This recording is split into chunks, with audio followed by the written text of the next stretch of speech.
The day my homework. Ate my dog. Almost. It all started on a perfectly normal Tuesday, the kind of day where nothing exciting is supposed to happen. I woke up late, tripped over my backpack, and accidentally brushed my teeth with soap instead of toothpaste. So yeah, normal. By the time I got to school, I remembered something very important: my homework, specifically the science project that was due today. Now, I had done the project, sort of. It was supposed to be a simple experiment showing chemical reactions. Mine was titled, "What Happens If You Mix Everything in Your Kitchen Together?" My teacher had said, "Be creative." So I was, maybe too creative. I opened my backpack and carefully pulled out my project, a sealed container filled with a mysterious bubbling mixture. It looked like green slime, smelled like burned pizza, and made a noise that sounded like a frog learning how to whistle. Is it supposed to do that?" my friend Jaden asked, taking one step back. "Yes," I said confidently. It was not. Then suddenly, pop! The lid of the container jumped. We both froze. "Did it just move?" Jaden whispered. "No," I said. "That was science." Pop. This time it definitely moved. At that exact moment, my teacher walked over. "Ah, your project. Let's see what you've—" Pop.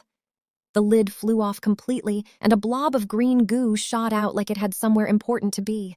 It landed on the floor with a splat and started sliding. "Why is it moving?" Jaden yelled. "I don't know," I yelled back. The goo slid across the classroom, picked up a pencil, and kept going. It rolled over a worksheet, then a lunchbox, then someone's shoe. "Oh no," I whispered. "It's evolving." My teacher stared, speechless, as the blob reached the door. Then it slipped right under it and escaped into the hallway. Everyone screamed. We chased it out into the hall where it had somehow gotten bigger. It had collected dust, paper, and— Was that a sock? "Stop that homework!" I shouted, which I admit sounded weird. We followed it all the way outside, where it rolled across the grass and headed straight toward my house down the street. I don't even know how it knew where I lived. When we got there, my dog, Max, ran up excitedly. "Max, no!" I yelled, but it was too late. Max sniffed the blob, and the blob sniffed back. Then it jumped, right onto Max. Everyone froze. "Max?"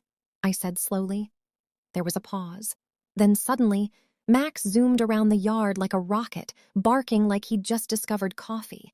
The green goo flew off him in pieces, splattering everywhere, and finally stopped moving. Silence. Max sat down, wagging his tail happily. "Well, that's one way to demonstrate a reaction." My teacher blinked. "Your homework just gave your dog super speed." Jaden looked at me. I nodded. "Yeah, I think I'm getting extra credit." The next day, my project got an A, and a new rule was added to the science class: no mixing everything in your kitchen. Honestly, fair.